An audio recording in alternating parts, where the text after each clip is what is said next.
여러분, 엘리야 선지자를 아십니까? 엘리야는 열왕기상 17장부터 등장하는 선지자입니다. 그런데 얼마나 많은 기적과 이적을 행했는지 사람들은 벌써부터 그를 불의 사자, 능력의 사자라고 말하기도 했죠. 잠시 엘리야가 행한 사적들을 살펴보면 그는 우상을 숭배하는 아합 왕에게 가서 앞으로 하나님께서 징계하셔서 물도 이슬도 내리지 않을 것이다 라는 이런 예언을 했습니다. 그리고 실제로 그 예언대로 수년간 비가 오지 않게 되었고, 엘리야가 기도한 이후 3년 6개월이 지난 후에야 그의 기도로서 다시 비가 내리는 이러한 일들을 하는 선지자였죠. 뿐만 아닙니다.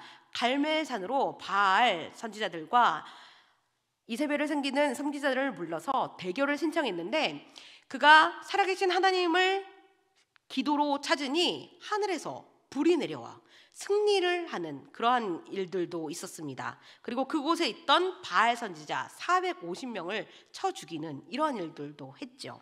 이렇게 기도로 하늘에 비와 불을 내리게 하는 선지자, 바알 선지자 450명 앞에서도 담대하게 나갔던, 승리했던 엘리야입니다. 그런데 그런 그가 오늘 본문에서는 다른 모습을 보여주지요. 오늘 말씀 3절입니다. 그가 이 형편을 보고 일어나 자기의 생명을 위하여 도망하여 유다에 속한 부알세바에 이르러 자기 사환을 그곳에 머무르게 하고, 방금까지 그 놀라운 일들을 감당했던 엘리야인데 3절에서 보이는 그의 모습은 다르다는 겁니다. 아니, 지금까지 살펴보았던 그런 모습들과는 다른 모습이라는 거죠. 그의 모습은 도망을 하고 있습니다. 지금까지 기도로 승리하였던 그였으나 지금은 자기의 생명을 위하여 살고자 도망하고 있는 엘리야였다는 겁니다. 그럼 왜 이렇게 되었을까요? 그가 왜 이러한 모습으로 변하게 되었을까요? 성경은 그가 이 형편을 보고 도망하기 시작했다라고 기록하고 있는데, 그 형편은 2절에 기록하고 있습니다. 2절 함께 보실까요? 이세벨이 사신을 엘리야에게 보내어 이르되 내가 내일 이맘때에는 반드시 내 생명을 저 사람 중 한 사람의 생명과 같게 하리라. 그렇게 하지 아니하면 신들이 내게 벌 위에 벌을 내림이 마땅하니라 한지라. 이 구절 때문에 그랬다는 거예요. 사실 우리가 살펴보지 않았지만 18장 마지막 절인 46절에는 이렇게 기록하고 있습니다. 여호와의 능력이 엘리야에게 임함에 그가 허리를 동이고 이스라엘로 들어가는 곳까지 앞에서 달려갔더라.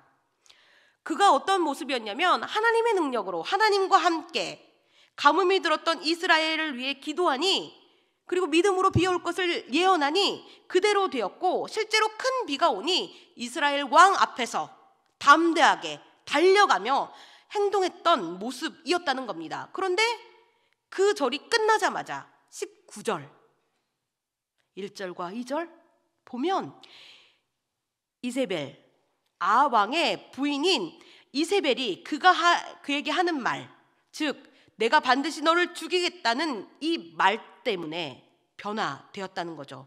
내가 내일 이맘때 반드시 네가 죽인 바알 선지자와 같이 죽음을 맞이할 것이다.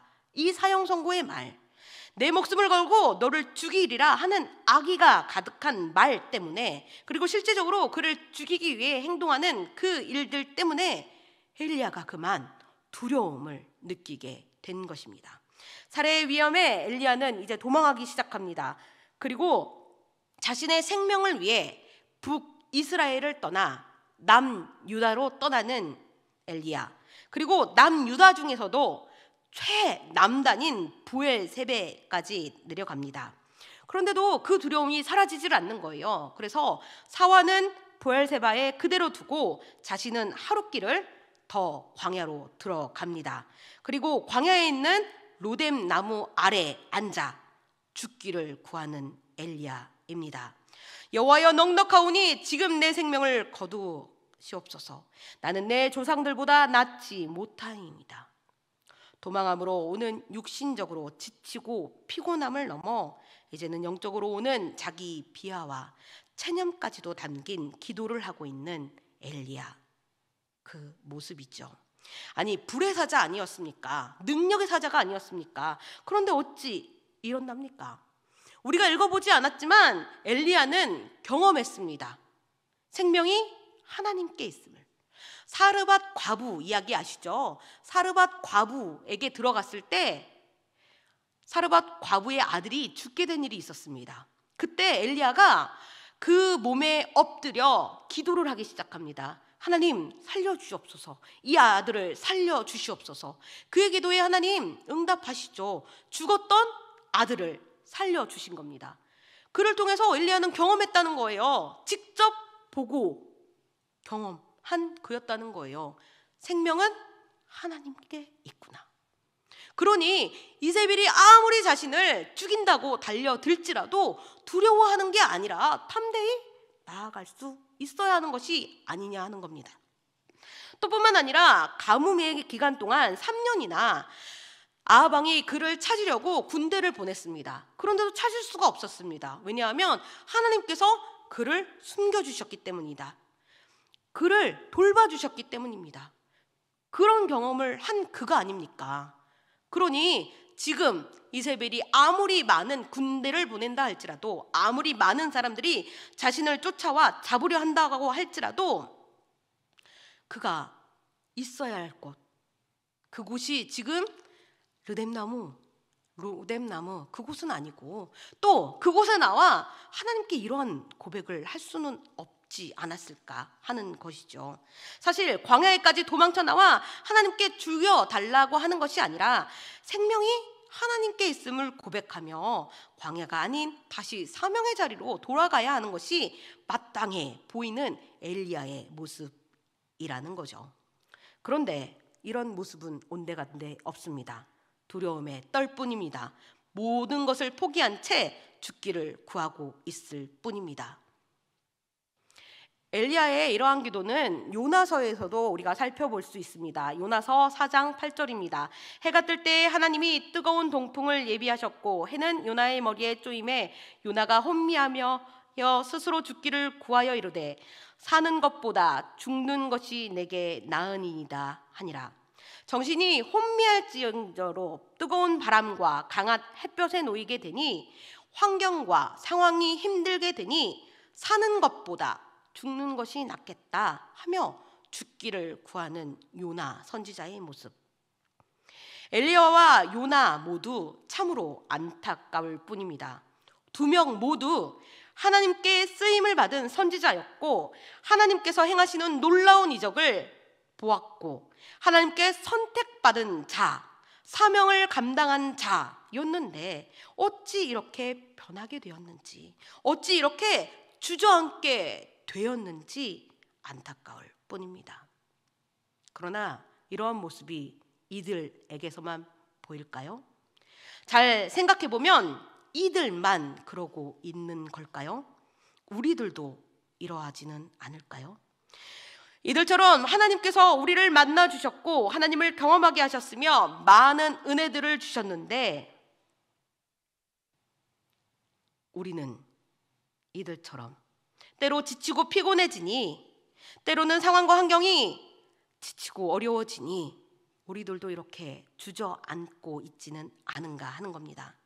사명이고 뭐고 감당하지 못하겠다고 지금까지 주신 은혜들까지도 모른 척 눈 감고 이제는 그냥 쉬고 싶다고, 더 나아갈 힘도 기도할 힘도 없다고 무너져 내릴 때가 없지 않냐는 것이죠.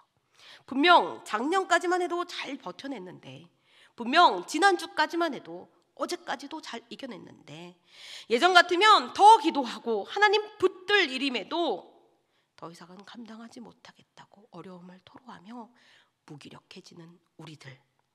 반대로 처음 겪게 되는 어려움에 한번 눌리고 눌리다 보니 더 이상 회복되지 못하고 결국은 우리의 영혼까지 눌려 살 소망까지도 잃은 우리들의 모습은 아닐까 하는 것입니다. 사람은 그렇습니다. 엘리야도 우리도 인간이기에, 참으로 연약한 인간이기에 이렇게 포기하고 주저앉고 모든 것을 놓아버리고 싶은 순간들이 있습니다. 하나님의 놀라운 일들을 분명 경험하고 하나님의 살아계심을 분명 경험했는데도 어느 순간 그것을 잃어버리고 넘어지는 순간이 있다는 것입니다. 저의 간증을 잠깐 하자면 저는 20살 때 신학교를 갔습니다. 무엇을 해야 될지 어떻게 해야 될지 알지 못했지만 하나님께서 저를 이끄신다는 것은 분명했기 때문에 신학교 가는 것이 그렇게 어렵지 않은 선택이었습니다. 어려서부터 너의 서원을 갚으라는 그 많은 영상들이라고 하죠. 이렇게 환상들도 보여주시고 또 성경 말씀 구절들도 보여주시면서 그 말씀대로 살아가면 되겠다. 그래서 선택한 길이었습니다. 그런데 그러다 한 가지 일로 그런 확신과 은혜들을 다 잃어버리게 됩니다. 그 많던 경험들과 기도들도 다 놓아버리게 됩니다. 어머니께서 암에 걸리셨기 때문입니다.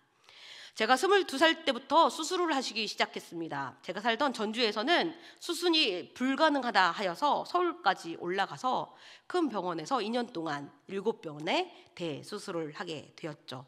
그리고 그때부터 저의 기도는 변하기 시작했습니다. 수술을 할 때마다 제가 간병을 해왔기 때문에 힘든 것도 있었지만 교회를 개척하시며 누구보다도 성도들을 위해 헌신적으로 사셨던 목회자의 아내로 사모로 사셨는데 그의 삶에 죽음으로 몰아가는 병이 이해되지 않았기 때문에 더 솔직히는 그런 병을 허락하신 하나님이 이해할 수 없기 때문에 그렇게 저의 기도에서는 더 이상 감사를 찾아볼 수 없게 되었습니다. 그리고 원망과 불평, 체념과 자포자기의 기도가 나오기 시작했습니다. 계속 암이 전이가 되고 수술을 하고 전이가 되고 수술을 하고 전이가 되고 수술을 하는 상황이 계속해서 반복되다 보니까 나중에는 힘들어하는 어머니를 보는 것보다 차라리 저를 데려가시라 이러한 기도까지도 하게 되었습니다. 분명 어린 나이 때부터 하나님께서 부르시고 하나님을 만나게 하시고 경험하게 하셨는데 분명 확실한 부르심도 있고 말씀도 있었는데 그러한 경험들은 어디 갔는지 지금까지의 믿음들은 어디로 갔는지 찾아볼 수가 없게 된 것입니다. 어떤 분들은 말씀하십니다. 하나님을 향해 원망하지 말아라. 맞습니다. 하나님은 우리가 원망할 수 없을 만큼 높고 위대하신 분이십니다. 가장 좋은 방법들로 이루어 가신 분이시며 모든 것을 아시는 분이십니다. 또 어떤 분은 말씀하십니다. 하나님을 향해 불평하지 말아라. 맞습니다. 하나님께서 우리를 지으셨는데 그 누가 창조자를 향하여 불평할 수가 있겠습니까? 그분이 쓰시고자 하시는 대로 우리는 따를 뿐이지요. 그러나 여러분, 저는 저의 경험과 오늘 말씀을 통해 말씀드리고 싶습니다. 원망과 불평까지도 주님 앞에 가지고 나오자고. 하나님을 향해 그 어떤 것이라도 가지고 나오라고 말씀드립니다. 왜냐하면 하나님께서는 우리의 원망과 불평 속에 들어있는 우리의 연약함까지도 아셔서 그 마음을 고치시고 싸매어 주시기 때문입니다. 오늘 말씀에서도 엘리야 그 지치고 상한 마음을 주님께 아릅니다. 낙심되고 무너진 그 마음을 그대로 주님 앞에 토로합니다. 여호와여 넉넉하오니 지금 내 생명을 거두시옵소서. 지금까지 일들로도 만족하니 이제는 그만하고 싶습니다. 이제 그만 저를 데려가 주십시오. 그럴 때 하나님 그에게 뭐라 하십니까? 모든 것을 놓아버린 엘리야에게 무엇을 하십니까? 5절입니다. 함께 읽겠습니다. 로뎀나무 아래 누워 자더니 천사가 그를 어루만지며 그에게 이르되 일어나서 먹으라 하는지라. 어루만지십니다. 그를 어루어 만져 주십니다. 여기서 천사라는 단어를 70인 역에서는 어떤 이라고 기록되어 있고 7절 말씀과 같이 여호와의 사자라고 표현하고 있습니다. 곧 하나님이시라고도 해석할 수가 있는 것이죠. 그러니 하나님께서 모든 것을 포기하고 힘에 겨워 누워있는 엘리야를 어루만주어 주시는 것입니다. 하나님, 그분이 우리의 생각에는 사명을 포기한 엘리야에게 많은 경험과 많은 능력에도 좌절한 그를 향해 하나님 책망하실 것 같으신데 아니요. 우리 하나님께서는 그를 어루만져 주십니다. 그의 필요를 채워주십니다. 7절입니다. 여호와의 사자가 또 다시 와서 어루어 만지며 이르되 일어나 먹으라. 내가 갈 길을 다 가지 못할까 하노라 하는지라. 어루어 만져주시고 또 어루어 만져주십니다. 먹이시고 또 먹여주십니다. 한 번이 아니라 우리가 다시 일어설 수 있을 때까지 우리의 육신의 피곤과 영혼의 부족을 채우시고 위로하시며 회복시키시는 하나님, 더 살아갈 힘을 주시는 하나님, 다시 일어나 걸어갈 수 있게 하시는 새 힘을 주시는 하나님이십니다. 이전보다도 더 큰 은혜로 붙들어 주시는 하나님. 그러하기에 우리가 하나님의 사랑에 기대어 나아갈 수가 있는 겁니다. 우리도 엘리야처럼 넘어지는 존재, 우리도 엘리야처럼 주신 은혜들을 다 잊고 피곤에 지쳐 좌절하고 낙심하는 자들, 우리도 엘리야처럼 실언에 넘어져 하나님이 맡겨주신 사명들을 놓아버리는 자들이니 그러할 때에도 우리를 사랑으로 넘어주시는 하나님, 어루어 만져주신 하나님을 바라보며 주님께로 나아가야 합니다. 이제 저의 간증의 마무리입니다. 하나님께서 원망과 불평만 남은 저였지만 엘리야와 같이 어루어 만져주셨습니다.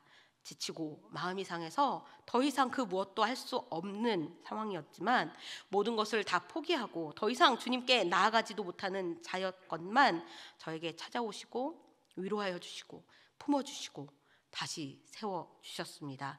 다시 새 힘으로 일어날 수 있게 다시 하나님의 사명을 감당하는 자로 일으켜 주셨습니다. 사실 그때가 아니면 지금 이 자리에 서지 못했을 겁니다. 상황은 변한 것이 없었습니다. 여전과 똑같은 상황이었습니다. 아니, 더 힘든 일도 있었습니다.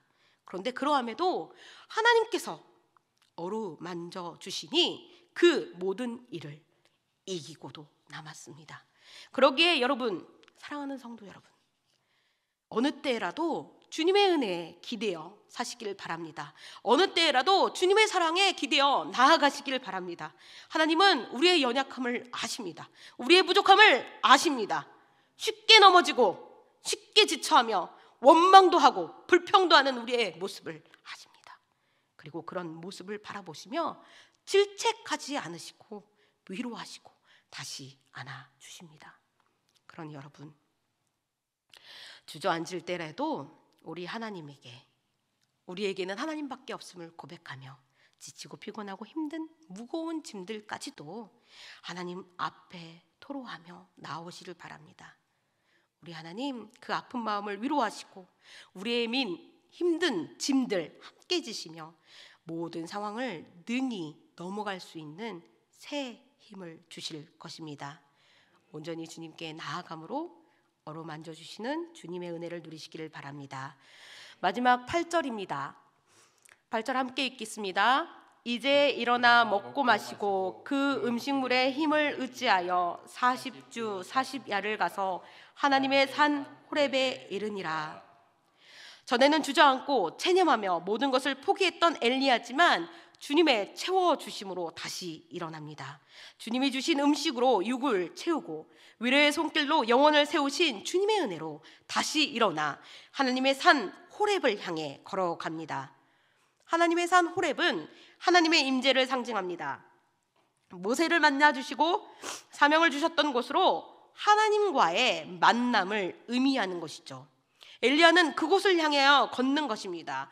40일 동안 모세가 그랬던 것처럼, 예수님이 그랬던 것처럼 금식하며 기도하며 다시 하나님께로 나아가는 겁니다. 다시금 하나님의 임재의 장소로 나아가 하나님을 만나기 위해, 하나님을 경험하기 위해 다시금 하나님 안에서 온전해지기 위해 그렇게 나아가는 엘리야입니다. 어떤 사람은 하나님을 한번 경험하면 거기에서 멈춥니다. 삶에 큰 일이 있어서 주저앉을 때 만나주셨던 하나님, 정말 절박했을 때 응답하신 하나님으로 하나님을 경험했다 하며 그때 받은 은혜들만을 붙잡고 살아가는 것입니다. 그러나 그것만으로 만족하면 안 됩니다. 그것만으로 안주하면 안 됩니다. 그때의 은혜만으로, 그때의 하나님만으로 멈춰 서시면 안 된다는 겁니다. 그것이 하나님의 전부가 아니기에, 그것이 하나님의 은혜의 다가 아니기 때문입니다. 여기서 멈추면 눈먼 사람이 코끼리 한쪽만 만져보고 코끼리를 다 안다고 하는 것처럼 동일한 오해에 빠지기 쉽습니다. 하나님에 대해 제대로 알지 못하게 되는 겁니다. 그러기에 여러분, 한 번에 족하지 마시고 더욱더 하나님께 나아감으로 진정 하나님을 누구신지, 어떤 분이신지 알아가고 만나기를 소원합니다. 또 우리는 하나님을 한 번의 경험으로는 바르게 설 수가 없습니다. 우리는 또 금세 넘어지고 맙니다. 그러기에 마치 응급치료는 받았지만 완전한 치료를 위해 병원에 가는 것처럼 하나님의 은혜의 자리로 다시금 일어서게 하시는 하나님께로 나아가고 또 나아가는 우리들 되기를 바랍니다. 우리를 온전케 하실 하나님의 임재를 사모하며 계속 앞으로 나아가는 저와 여러분 되기를 바랍니다. 그 일을 위해 엘리야가 하나님의 산 호렙으로 향해 간 거예요. 그리고 마침내 도착하죠. 여러분, 우리들도 지금 은혜에 만족하지 않고 계속 나아가기 원합니다. 지금까지 알게 된 하나님, 지금까지 경험하게 된 하나님, 물론 중요합니다. 그것으로 지금까지 우리가 왔으니까요. 그러나 하나님은 우리가 다 담을 수 없을 정도로 크고 위대한 분이십니다. 우리가 경험했던 은혜들보다 더 많은 은혜를 주실 하나님이십니다. 하나님은 날마다 우리에게 은혜를 주시고자 기다리고 계시는데 그 은혜를 사모하지 않으시면 어떡합니까? 은혜의 자리로 나오셨는데도 그 은혜를 구하지 않으면 어떡합니까? 하나님은 주시려고 하는데.